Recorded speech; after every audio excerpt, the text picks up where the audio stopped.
আপনি কি জানেন আল্লাহ তাআলা এই আকাশকে একটানা নয় বরং 7টি স্তরে সৃষ্টি করেছেন। কোরআনে আল্লাহ বলেন তিনি 7 আসমান স্তরে স্তরে সৃষ্টি করেছেন। 1. প্রথম আসমান। এখানেই আমরা যে আকাশ দেখি, সূর্য, চাঁদ, তারকারাজি সবই প্রথম আসমানে। এখানেই পাহারা দেন ফেরেশতারা। 2. দ্বিতীয় আসমান। এখানে রয়েছেন হযরত ঈসা আলাইহিস সালাম ও হযরত ইয়াহিয়া আলাইহিস সালাম। 3. তৃতীয় আসমান। এই আসমানে অবস্থান করছেন সৌন্দর্যের প্রতীক হযরত ইউসুফ আলাইহিস সালাম। 4.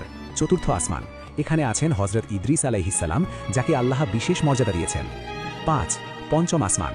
এই আসমানে রয়েছেন হযরত হারুন আলাইহিস সালাম। 6. ষষ্ঠ আসমান।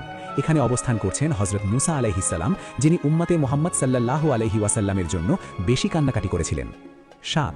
সপ্তম আসমান। সবচেয়ে উচ্চ আসমানে আছেন হযরত ইব্রাহিম আলাইহিস সালাম। এখানেই রয়েছে বাইতুল মামুর, যেখানে প্রতিদিন 70,000 ফেরেশতা ইবাদত করে। আর এরও ওপরে রয়েছে আরশে আজিম, যেখানে আল্লাহ তাআলার মহান ক্ষমতার প্রকাশ। এই আসমানগুলো আমাদের মনে করিয়ে দেয় এই দুনিয়ার ঊর্ধ্বে রয়েছে এক বিশাল আখিরাতের জগৎ।